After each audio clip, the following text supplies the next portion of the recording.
코로나로 일본 외무상이 남관표 주일 한국 대사를 초치했습니다. 한국 대법원이 내렸던 강제징용 배상 판결과 관련해서 한국이 제3국 중재의 구성 제안에 응하지 않았다는 취지입니다. 매우 일방적인 조치라고 하지 않을 수가 없습니다. 한일 청구권 협정 3조의 발동은 양국 간의 합의에 의한 것이지 어느 한쪽의 일방적인 요구에 의해서 발동될 수 있는 강제성이 없기 때문입니다. 당사자 간 합의가 없는 중재가 과연 성립될 수 있는 것인가요? 매우 상식적인 일이죠.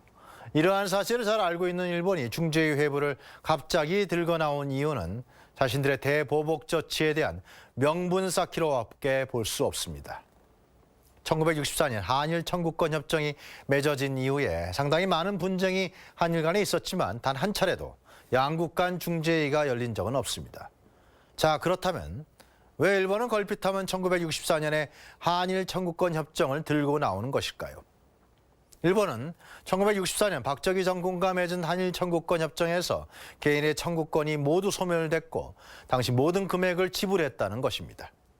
당시 굴욕 외교라고 국민이 거세게 반대하는데도 불구하고 박 정권은 일본과 국교 정상화 및 청구권 협정을 맺었는데요. 일본이 3억 달러의 무상자금과 2억 달러의 차관을 지원하고 한국은 대일 청구권을 포기하는 데 합의한 것입니다. 당시 한일 어업협정도 새로 맺어졌는데요. 기존의 평화선은 무력화되고 공동 어로구역이 재설정됐습니다. 독도 인근이 일본 측의 강력한 요구에 의해서 공동 어로구역으로 설정된 것입니다.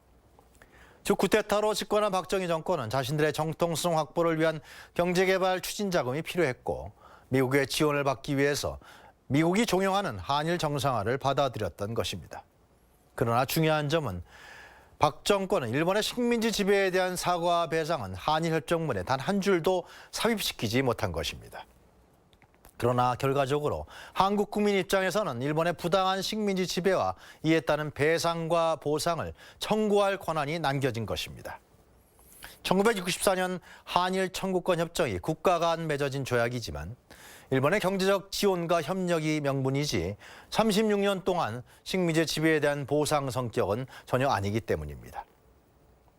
2018년 10월 30일 한국 대법원 전원합의체는 이춘식 등 일제 강제징용 피해자 4명이 일본 신일본 제철을 상대로 낸 손해배상 청구에 대해서 1억 원씩 배상하라고 판시했습니다.